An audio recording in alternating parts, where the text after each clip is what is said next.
यदा यदा हि धर्मस्य ग्लानिर्भवति भारत अभ्युत्थानम् अधर्मस्य तदात्मानं सृजाम्यहम् परित्राणाय साधूनां विनाशाय च दुष्कृताम् धर्म संस्थापनार्थाय संभवामि युगे युगे।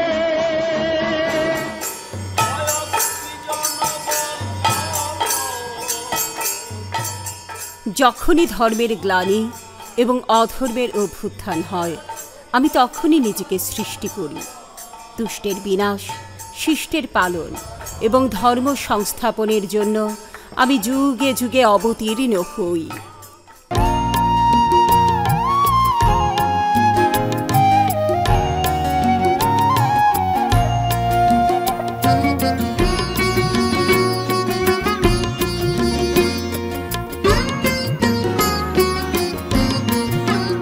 তুমি বারবার এসে আশার আলো জ্বালাও,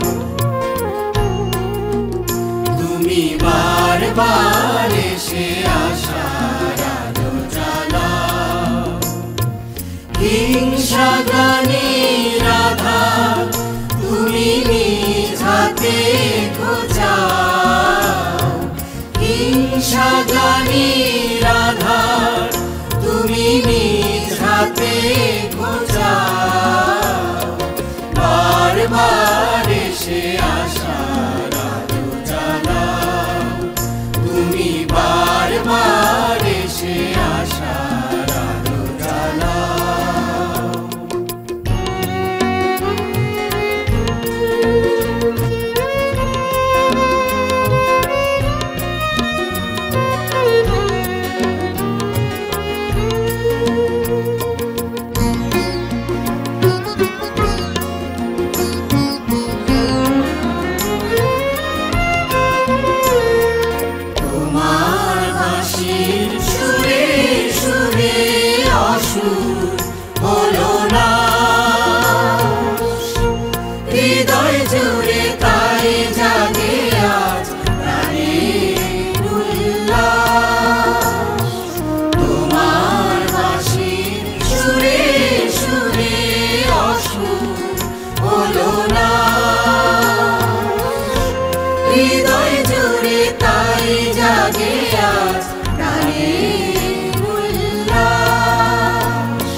তুমি জীবন করে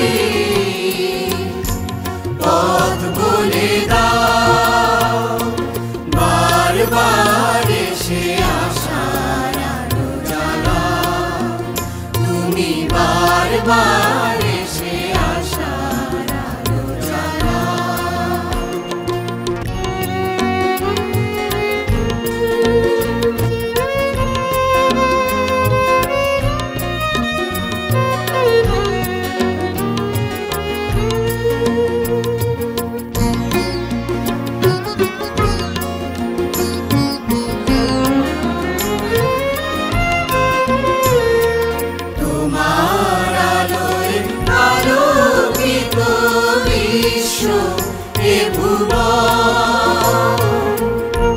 সবখানে দেখি তোমার রাঙা শ্রীচরণ, তোমার আলোয় আলোকিত বিশ্ব এ ভুবন।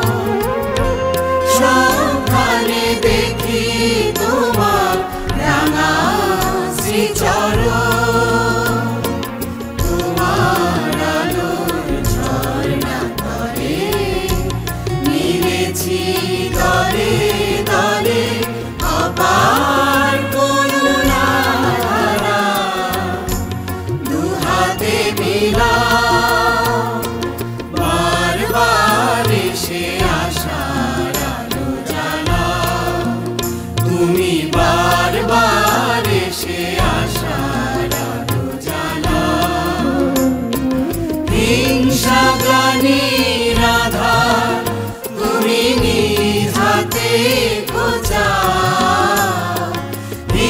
হিংসাগ্লানির আধার তুমি নিজ হাতে ঘোচা, বারবার এসে আশার আলো জ্বালাও, তুমি বারবার এসে আশার আলো জ্বালাও।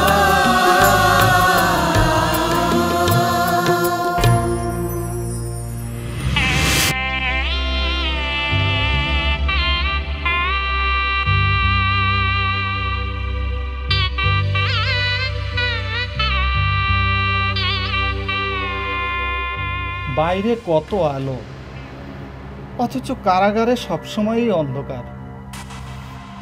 এখানে কোথাও আলো নেই। এখানে দিন রাত সবই সমান। আমরা বোধহয় কোনোদিনই আলোর দেখা পাবো না।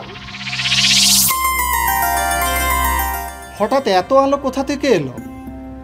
এ কি স্বপ্ন না সত্যি? স্বপ্ন নয়, সত্যি।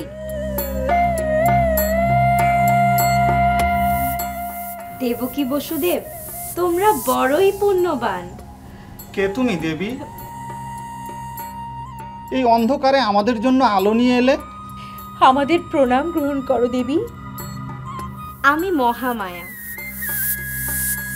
বিশ্বভুবন যার অপেক্ষার প্রহর গুনছে, এবার সেই অপেক্ষা শেষ হবে। কে সে দেবী? কার জন্য অপেক্ষা? দুষ্টের দমন আর শিষ্টের পালনে যুগে যুগে তার জন্যই জগৎ অপেক্ষা করে। তিনি কে দেবী? তিনি সত্য যুগে শ্রী নারায়ণ, ত্রেতা যুগে শ্রী রামচন্দ্র। তাহলে এই দাপর যুগে আমি তাকে আমার গর্ভে ধারণ করতে চাই।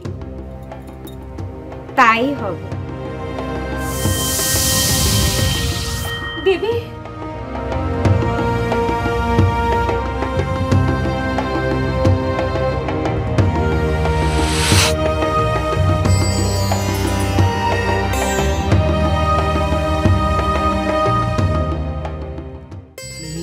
কি অন্ধকার কারাগারে এত আলো জ্বলে দিল কে?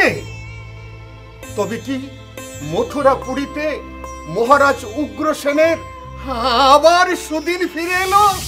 অন্ধকারের পরই তো আলো জ্বলে, দুর্দিনের পরই সুদিনের বার্তা আসে।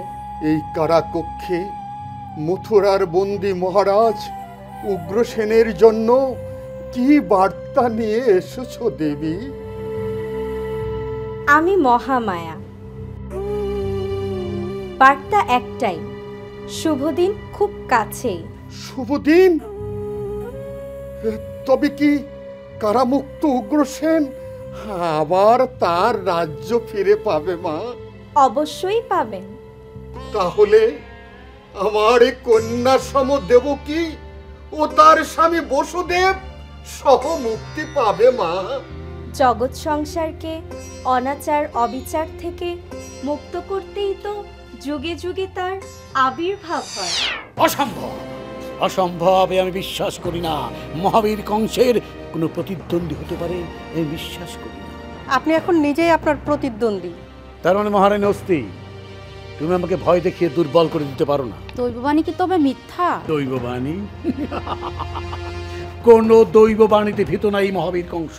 আমার আরো ঐশ্বর্য চাই, আরো ক্ষমতা চাই, আরো ক্ষমতার ঐশ্বর্যের জন্যই কি বৃদ্ধ পিতা মহারাজ উগ্রসেনকে বন্দী করতে হয়েছিল? কত আনন্দ করে বোন দেবকীর সাথে বসুদেবের বিয়ে দিলেন, অথচ বোন দেবকী আর বসুদেবকে কারাগারে নিক্ষেপ করার পর থেকে আমার দু চোখে ঘুম নেই। প্রিয়জনদের কারাগারে রেখে কখনো শান্তি পাওয়া যায় না। ওদের মুক্তি দিন। থামো! প্রিয়জন, দৈববাণীতে শোনোনি দেবকীর অষ্টম গর্ভের সন্তান আমার হত্যাকারী হবে? শোনোনি? তাই বলে প্রিয়জনদের শাস্তি দেবেন? প্রিয়জনরা প্রিয়জনদের সবচেয়ে বড় শত্রু হয়। না না না, আমি কিছুতেই অনাগত শিশুকে ভূমিষ্ঠ হতে দেব না। আমি ঝড়ের মতো দুর্বার হব, আমি বিদ্যুতের মতো ক্ষিপ্র হব, তবু তবে আমি পরাজিত হব না। যুগে যুগে দুষ্টের দমন আর শিষ্টের পালনে প্রকৃতিও বড় চঞ্চল, অস্থির।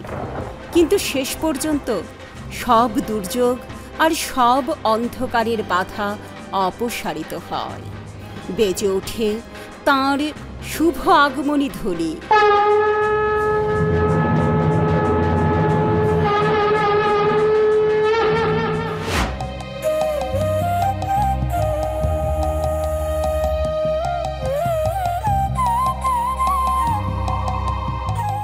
অন্ধকার থেকে মুক্তির জন্য একদিন আমরাই আলোর প্রার্থনা করেছিলাম। আজ আমার প্রার্থনা এই রাত যেন না ফুরায়, আর যেন কখনো ভোর না হয়। আধার না ফুরালে মুক্তির আলো জ্বলবে কিভাবে? কিন্তু রাত পোহালে দাদা কংস এসে ওকে যে আমার কোল থেকে কেড়ে নেবেন। এবার আমি প্রাণ দিয়ে হলেও আমাদের এই সন্তানকে বাঁচাবো। জননী মহামায়া আপনার দৈব বাণীতে ভীত হয়ে দাদা কংস আমাদেরকে বন্দি করে রেখেছেন। কিন্তু প্রলয়কে বন্দি রাখা যায় না। বসুদেব, নবজাত শিশুকে নিয়ে এখনই বেরিয়ে পড়ো। কিভাবে বের হব জননী? আমি যে কারাগারে বন্দি। মহামায়ার মোহে সব বন্ধন ঘুচে যাবে, আর তোমাকেও পৌঁছে যেতে হবে গোকুলে। কিন্তু গোকুলে আমি যে কাউকে চিনি না। স্বয়ং গোকুলেশ্বরী সব চিনিয়ে দেবেন। সেখানে নন্দালয়ে তোমাদের শিশুপুত্র রেখে কন্যা শিশুকে নিয়ে এসো, যাও।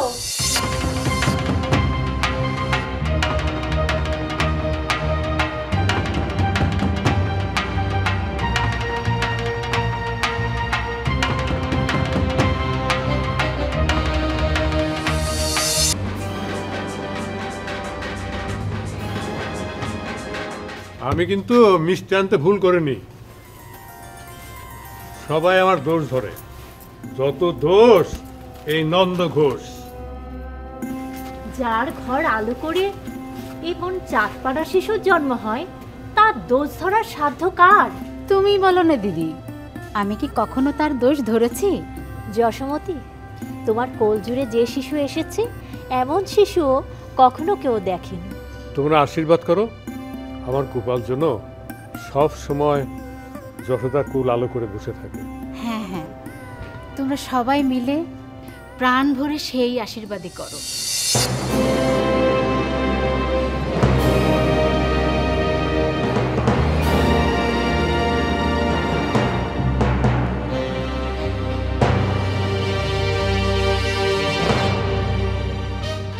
ভগ্নির সন্তানকে আশীর্বাদ করবো বলে তেলাম দেবো কি? যাও তোমার এই সন্তানকে আমার হাতে তুলে দাও। না দাদা না। আপনার ভগ্নী দেবকী এবার কন্যা সন্তানের জন্ম দিয়েছে মহারাজ। ও, কন্যা সন্তান? তাহলে কোনো চিন্তা নেই মহারাজ। চলুন আমরা বরং রাজকার্যে ফিরে যাই। তিষ্ঠ তিষ্ঠ ক্ষণকালক্রুর, শত্রু নিধনও রাজকার্যেরই একটি অংশ। কন্যা সন্তানকে আমার তুলে দাও। না দাদা না, একে একে 7টি সন্তান তুমি আমার কাছ থেকে কেড়ে নিয়েছো, তুমি আমায় নিঃস্ব করে দিয়েছো। এবার রেহাই দাও দাদা, এবারে রেহাই দাও। হ্যাঁ রেহাই দেবো, রেহাই দেবো। তোমার সন্তানকে আমার হাতে তুলে দাও, আমি তোমাকে রেহাই দেবো। দেবো কি? অশ্রুপাতে মহাবীর কংসের পাষাণ হৃদয় গলে না। তুমি তোমার সন্তানকে আমার হাতে তুলে দাও। কিন্তু শিশু হত্যার মধ্যে কোনো বীরত্ব নেই মহারাজ। বীরত্ব আছে কি নেই সেটা একটু পরেই দেখতে পাবে। সন্তানকে নিয়ে এসে যাও। দাদা দাদা দাদা, ওকে ছেড়ে দাও দাদা, ওকে ছেড়ে দাও। দাদা সন্তানকে দিও না দাদা, দাদা ওকে মেরো না দাদা। মূর্খ কংস! ও মহামায়া, এবার কি বাণী শোনাবে দেবী? তুমি সত্যিই মূর্খ, কারণ তোমাকে বোধিবে যে গোকুলে বাড়ির শেষে। গোকুলে? সে কি করে সম্ভব? কংসের হাত থেকে করে মুক্তি নেই, কিন্তু এই দুর্ভেদ্য কারাগার থেকে সে গোকুলে পৌঁছল কিভাবে?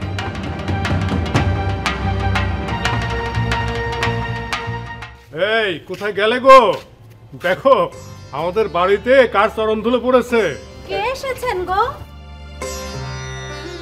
গরগুমনি, উনি আমাদের গোপালকে দেখতে এসেছেন। মুনিবর, আমার প্রণাম গ্রহণ করুন। প্রণাম। রোহিণীকে খবর দাও। আমি এক্ষুনি দিচ্ছি। খবর দিতে হবে না, মুনিবরের খবর পেয়ে আমি ছুটে এসেছি। প্রণাম মুনিবর। প্রণাম। কি সৌভাগ্য আমাদের। সৌভাগ্য সবার। আমি ধ্যান যোগে গোপাল আর বলরামের খবর জেনেছি। মুনিবর, ধ্যান যোগে আপনি গোপালের খবর জেনেছেন? হ্যাঁ, জেনেছি।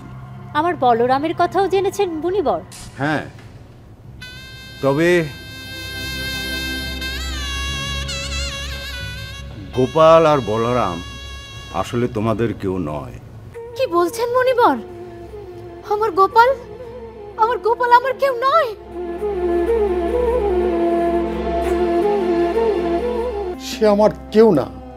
যে পুত্র ক্ষমতার মোহে পিতাকে বন্দী করে, মহারাজ উগ্রসেন তাকে পুত্র হিসাবে পরিচয় দিতে ঘৃণা বোধ করে। মহারাজ কংসের কারাগারে আপনার ভ্রাতুষ্পুত্রী দেবকীও বন্দী। কংস তোমাদের সাথে যে নিষ্ঠুর আচরণ করেছে ভাবতেও আমার কষ্ট হয়। এই অন্যায়ের প্রতিবাদ করা উচিত। অন্যায়ের প্রতিবাদ করি ঠিকই, কিন্তু পিতা হয়ে পুত্রের অমঙ্গল কামনা তো করতে পারে না। তোমরা তো জানো, কুসন্তান যদিও হয়, কুমাতা কখনো নয়। মুনিবর, অনেক সাধ্য সাধনার পর আমার যশোমতীর কোলে গোপাল এসেছে। আমিও কত কষ্টে আমার বলরামকে পেয়েছি। ওদের মা বাবা দেবকী বসুদেব মথুরায় কংসের কারাগারে বন্দী। তবে কি আমি গোপালের মা নই মুনিবর? গোপাল জগতে শ্রীকৃষ্ণ নামে পরিচিত হবে। অগ্রজ বলরামকে সঙ্গে নিয়ে সে জীব জগতের কল্যাণ সাধন করবে। অক্রূর মহারাজ, কল্যাণের যজ্ঞে কি করে অকল্যাণের ঘি ঢালতে হয় মহাবীর কংস খুব ভালো করেই জানে। কিন্তু মহারাজ, দুবে বাণীতে এবার গোকুলের কথা বলা হয়েছে। গোকুল?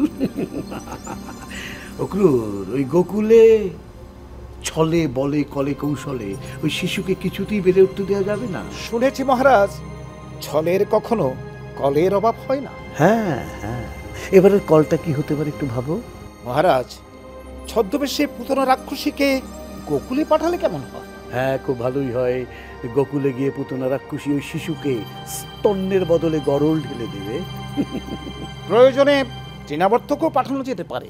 উত্তম প্রস্তাব, উত্তম প্রস্তাব। তৃণাবর্তের ঝড়ের তাণ্ডবে সব লণ্ডভণ্ড করে দেবে। উত্তম প্রস্তাব।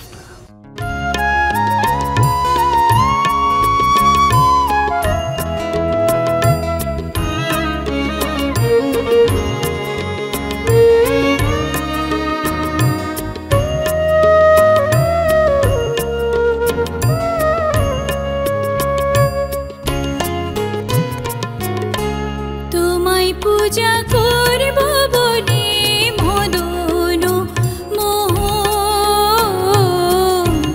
নয়ন জলে আমি ঘষেছি চন্দন। তোমায় পূজা করব বলে মদন মোহ নয়ন জলে আমি ঘষেছি নয়ন জলে আমি ঘষেছি চন্দন।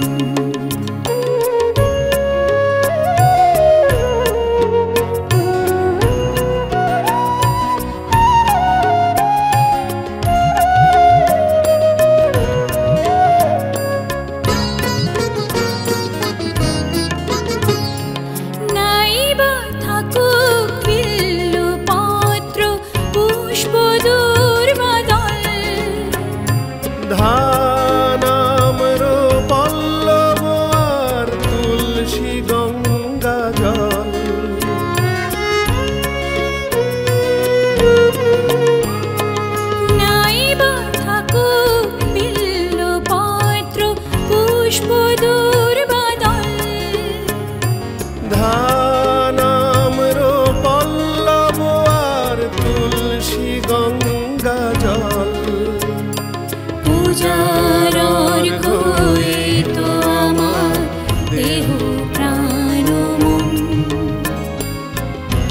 নয়ন জলে আমি ঘষেছি চন্দন,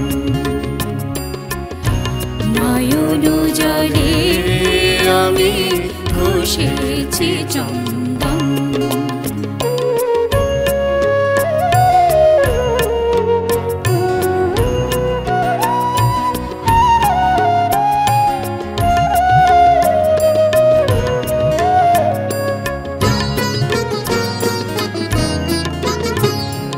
জানি না পূজার মন্ত্র তন্ত্র বিধি ও বিধান, তবু তুমি ভক্তের তরে করো কল্যাণ।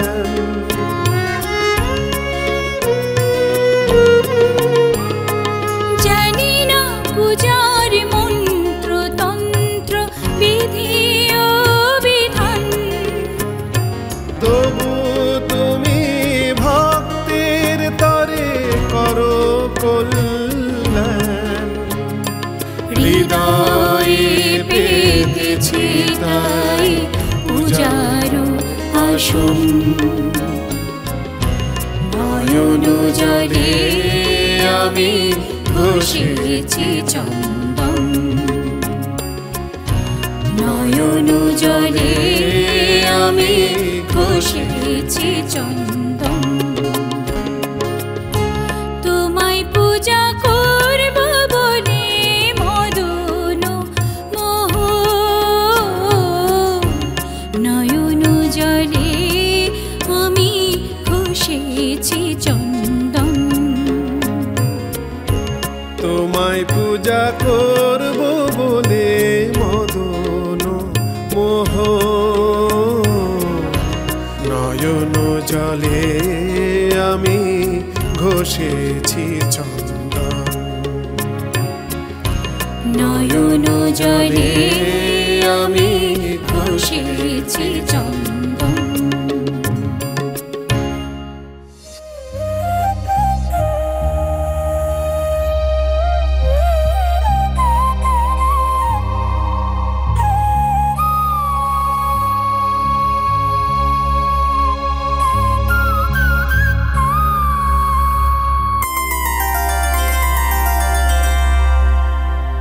কি দেখছো দাদা? তোমাকে আর তোমার এই বাঁশিকে। মনে হয় তুমিই বাঁশি, আবার বাঁশিই তুমি। তাই বুঝি? হ্যাঁ, তবে গোকুলে বসে শুধু বাঁশি বাজালেই চলবে না কৃষ্ণ, আমাদের অনেক কাজ বাকি। জানি দাদা, তাই তো কেবল গোকুলে নয়, মথুরাতেও আমার বাঁশির সুর পৌঁছে দিয়েছি। মথুরায়? আমাদের মাতুলালয় মহারাজ কংসের কাছেও কি বাঁশির সুর পৌঁছে গেছে? অসুরের কাছেই তো সুর পৌঁছে দিতে হয় দাদা।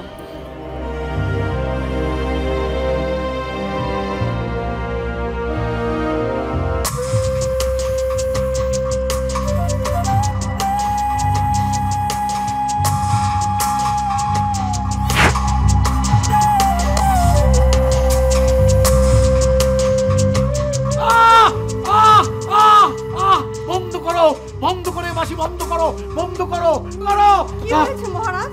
রাজপ্রাসাদে তো কেউ বাঁশি বাজায়নি। কেউ বাঁশি বাজায়নি, কিন্তু বেশ স্পষ্ট শুনতে পেলাম। তোমরা কি বাঁশির আওয়াজ শোনোনি? এই বাঁশি আমরা সব সময় শুনি মহারাজ। তাহলে গোকুলে বসে কৃষ্ণ বাঁশি বাজায়। এবার কৃষ্ণের ব্যবস্থা আমাকে নিতেই হবে। দৈত্য তৃণাবর্ত আর পুতনা রাক্ষসীকে গোকুলে পাঠিয়েছিলেন। সব চেষ্টা ব্যর্থ হলো, তৃণাবর্ত হেরে গেল, পুতনা প্রাণ হারালো। রাজ্য চালাতে গেলে কৌশলের আশ্রয় নিতে হয়, আর তার নাম হচ্ছে রাজনীতি। যা বোঝো না তা নিয়ে কথা বলো। যাও, তোমরা ভেতরে যাও, ভেতরে যাও, আমাকে রাজনীতি নিয়ে ভাবতে দাও। যাও যাও যাও। কৃষ্ণ মহারাজ। হ্যাঁ অক্রুর, বিধান পাওয়া গেছে। বিধান পাওয়া গেছে? কি বিধান অক্রুর? রাজপুরোহিত ধনুর্মুখ যজ্ঞের বিধান দিয়েছেন। কি মুখ? ধনুর্মুখ? আগে হ্যাঁ, শিবের শক্তিধর ধনুকে গুণ পারাবার শক্তির পরীক্ষায় এই যজ্ঞের আসল উদ্দেশ্য। কিন্তু আমার উদ্দেশ্য ছলে বলে কলে কৌশলে ওই কৃষ্ণ বলরামকে আমার প্রাসাদে নিয়ে আসা। যজ্ঞ অনুষ্ঠানের আমন্ত্রণ নিয়ে আমি আজই গোকুলে পৌঁছে যাব মহারাজ। হ্যাঁ যাও যাও যাও যাও। অক্রুর, আগে মহারাজ। কৃষ্ণ বলরামের আমার প্রাসাদে যেন যত্নের কোনো ত্রুটি না হয়, খেয়াল রেখো। ভাগ্যে মহারাজ, কোনো ত্রুটি হবে না। যাও। কৃষ্ণ বলরাম, কৃষ্ণ বলরাম, একবার আমার প্রাসাদে এসো, তারপর আপ্যায়ন কাকে বলে হারে হারে বুঝিয়ে দেব। এসবই পূর্ব নির্ধারিত। কৃষ্ণ বলরামকে এবার সম্মুখ যুদ্ধে অবতীর্ণ হতে হবে। কিন্তু মুনিবর, শুনেছি মহারাজ কংস নাকি ভয়ঙ্কর। হ্যাঁ, ঠিকই শুনেছ, কিন্তু অন্যায়ের বিরুদ্ধে ধর্মযুদ্ধ আরও ভয়ঙ্কর। ধর্মের গ্লানি ঘোচাতে যুগে যুগে এই যুদ্ধ হয়, আর সেই যুদ্ধে ভগবান স্বয়ং অবতার হয়ে অংশ নেন। তবু বাচ্চাদের যুদ্ধে পাঠাতে যে বড় ভয় হয়। শুনেছি মধুরাপতি কংস নাকি অতি নিষ্ঠুর। দুর্জনের পরিণতিও বড় নিষ্ঠুর মা। মনে রেখো, এই যুদ্ধ সে যুদ্ধ নয়, এই যুদ্ধ ধর্মযুদ্ধ।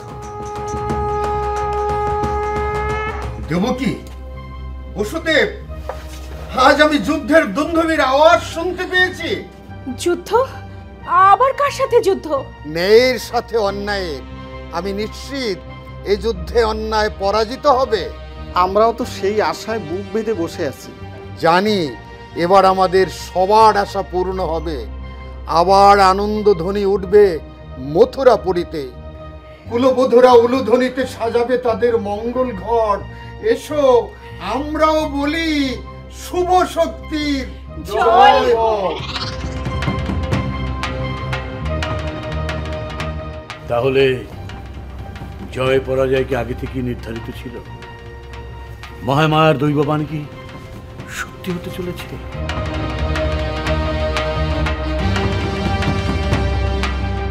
যখনই ধর্মের গ্লানি আর অধর্মের অভ্যুত্থান হয়, তখনই আমি নিজেকে সৃষ্টি করি।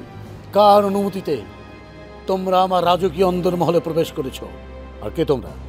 আমি কৃষ্ণ। আমি বলরাম। তুমি কৃষ্ণ, তুমি বলরাম। কৃষ্ণ বলরাম, তাহলে তোমরাই রাজোদ্ধারে আমার কুপলায় হস্তিকে নিধন করেছ? একদম ঠিক বলেছেন। দুষ্টের দমন আর শিষ্টের পালনের এমনই বিধান মহারাজ। দুষ্টের দমন আর শিষ্টের পালন, আমাকে দমন করার সাধ্য স্বয়ং ভগবানেরও নেই, কেননা আমি তো ভগবান কংস। ক্ষমতার মোহে আপনি অন্ধ হয়ে আছেন, তাই সর্বশক্তিমানের ক্ষমতা সম্পর্কে আপনার কোনো ধারণা নেই। মিথ্যা অহংকারী হবে আপনার পতনের মূল। কার পতন হবে সেটা সময় বলে দেবে কৃষ্ণ বলরাম। দয়া করে তোমরা আমাদের স্বামীকে বধ করো না। আমরা মিনতি করছি, তোমরা ফিরে যাও, যুদ্ধ বন্ধ করো। মহারানী, ধর্ম রক্ষার জন্যই যুগে যুগে এই যুদ্ধের প্রয়োজন হয়।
বৈষ্ণবীয় দৃষ্টিকোণ থেকে কৃষ্ণকে ঈশ্বরের সমস্ত রূপের উৎস হিসেবে কল্পনা করা হয়।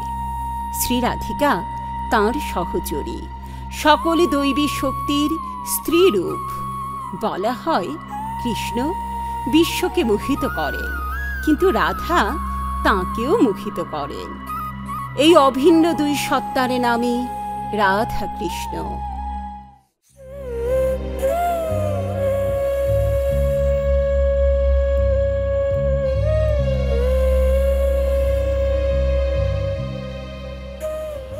আমার প্রভুর কি এখনো আসার সময় হয়নি?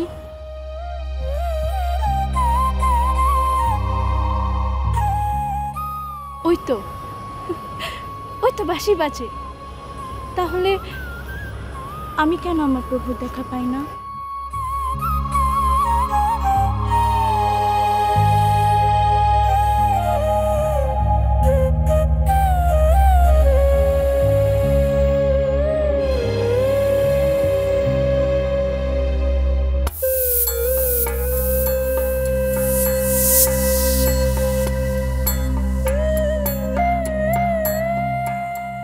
প্রভু আমার, দয়া করে একবার দেখা দাও। কত আশা নিয়ে আমি তোমার পূজার অর্ঘ্য সাজিয়ে বসে আছি। আমার পূজা গ্রহণ করো প্রভু, দয়া করো প্রভু, দয়া করো।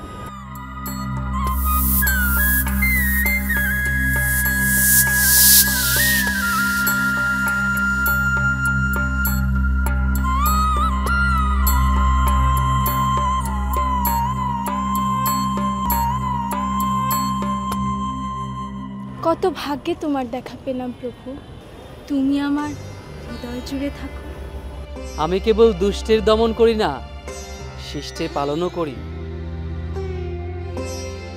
যে মনে প্রাণে প্রেম ভক্তিতে আমায় প্রার্থনা করে, আমি তার অন্তরেই থাকি শ্রীমতী। আমার জীবন মরণ সব তোমার চরণে সমর্পণ করেছি প্রভু। তুমি আমার তোমার করে নাও প্রভু, তোমার করে নাও।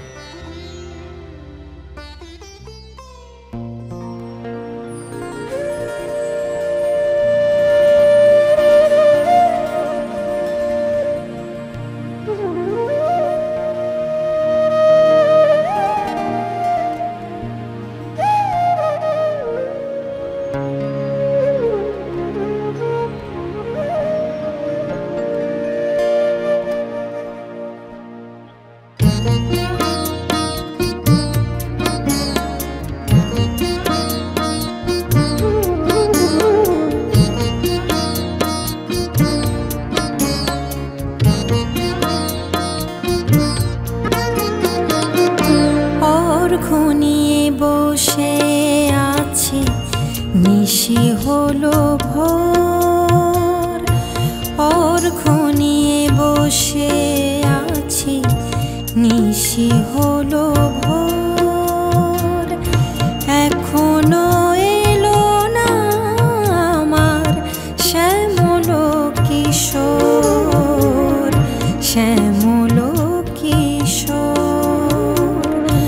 অর্ঘ্য নিয়ে বসে আছি, নিশি হলো ভোর।